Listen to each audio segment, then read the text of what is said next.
The uniformed officer's words sliced through the busy terminal like a blade.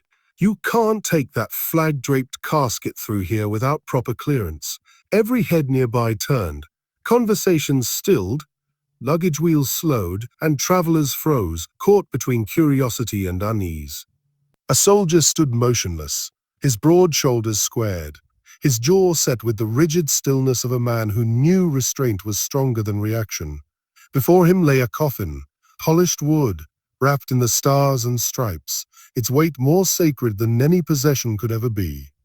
The man standing watch over it wore the pristine blue of the 3rd U.S. Infantry Regiment, the old guard, guardians of the tomb of the unknown soldier. He had been entrusted with escorting one of his own home, and now, in this moment, a gate agent's sharp words and the indifference of rushing passengers threatened to break open an unthinkable insult. The guard did not move, did not speak. His silence itself was an act of defiance. Around him murmurs spread, some defensive, some dismissive, but none stepping forward. The air felt thick, charged, as though the very lights above dimmed in shame. He was Sergeant Daniel Cole, a man who had given years of his life to the discipline of guarding those who could no longer speak for themselves. His presence alone bore testimony to sacrifice. His hands calloused from drill rifles, his back rigid from endless hours at attention, carried the weight of duty far heavier than the coffin before him. Yet in the airport terminal, under the harsh white glow and the impatient hum of civilians, that duty was questioned, minimized, stripped of the reverence it deserved. Cole's eyes did not flicker. They rested on the casket, the stars and stripes rippling slightly from the gust of air conditioning, and his breathing remained steady.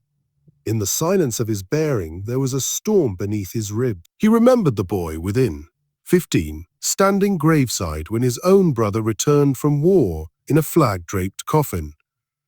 He remembered his mother's shaking hand clutching the funeral program, her tears falling silently onto inked words that seemed too formal for a 19-year-old's life. That memory had driven him, all those years ago, to enlist, not to fight wars abroad, though he would, but to stand sentinel over those who never came home alive. Now, years of sacrifice lived in his body.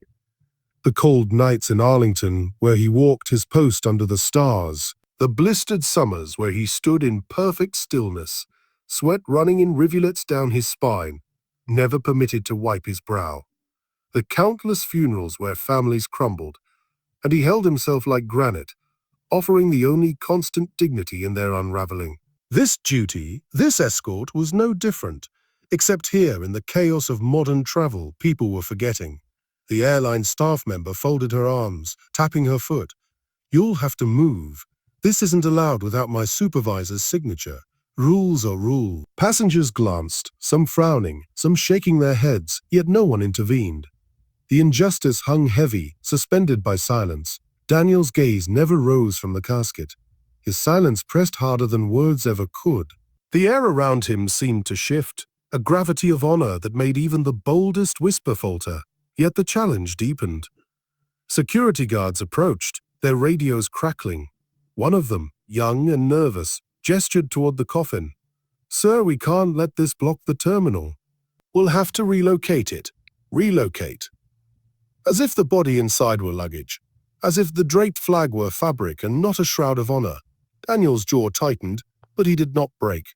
His stillness became his shield. The crowd felt it, a rising unease, a recognition that they were witnesses to something shameful, and yet most lowered their eyes, unwilling to stand. That was how indignity bred, not by cruelty alone, but by the quiet consent of those who chose not to act. But Daniel did not need their words. His silence carried more weight than 1,000 protests. Inside, though, he felt the tremor of memory. The weight of his fallen comrades pressed against his chest. He thought of Specialist Aaron Miles, whose laughter once filled a barracks room, but whose body returned in a coffin almost identical to this one. He thought of Lieutenant Harris, who taught him how to keep his chin high even when his knees wanted to buckle. Each man, each flag, each name etched in stone. It was for them he stood today, and for the soldier inside this casket who could no longer demand dignity for himself. The security guard hesitated. His voice softened, almost apologetic now. "Sir, please, we're just following procedures." Still, Daniel did not answer. His silence was not disrespect. It was refusal, a refusal to diminish the sacred. His presence alone was declaration enough. This is not cargo. This is a life. This is honor. Then, as if summoned by the quiet power radiating from him, something shifted. A man stepped forward from the crowd. He wore an old baseball cap, tattered and faded, embroidered with the words Vietnam veteran. His hand trembled as he removed it, pressing it to his chest. Without a word, he stood at attention. One by one, others followed. A woman clasped her hands in front of her heart. A businessman set his briefcase down and straightened his posture. A mother lifted her small son onto her hip and whispered into his ear. Soon, silence spread through the terminal. Not awkward or stifling, but reverent. A collective recognition of what was happening. The staff member faltered, her arms lowering. The security guards glanced at each other, uneasy now. Authority suddenly felt small, procedural words paling in the face of raw, human dignity. Daniel had not spoken a single word. He hadn't needed to. The supervisor arrived at last, breathless from being summoned. He froze at the sight. A growing line of civilians standing in stillness, heads bowed, eyes locked on the flag-draped casket. His voice caught in his throat as he whispered to the staff member, "Let him through." And so the path cleared. Not because of argument, but because silence had spoken louder than bureaucracy. Daniel moved forward, the casket rolling with deliberate grace.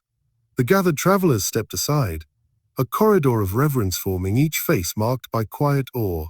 In that moment, a truth crystallized in the air. Fragile, undeniable, unforgettable. Respect is not demanded with words nor enforced with rules.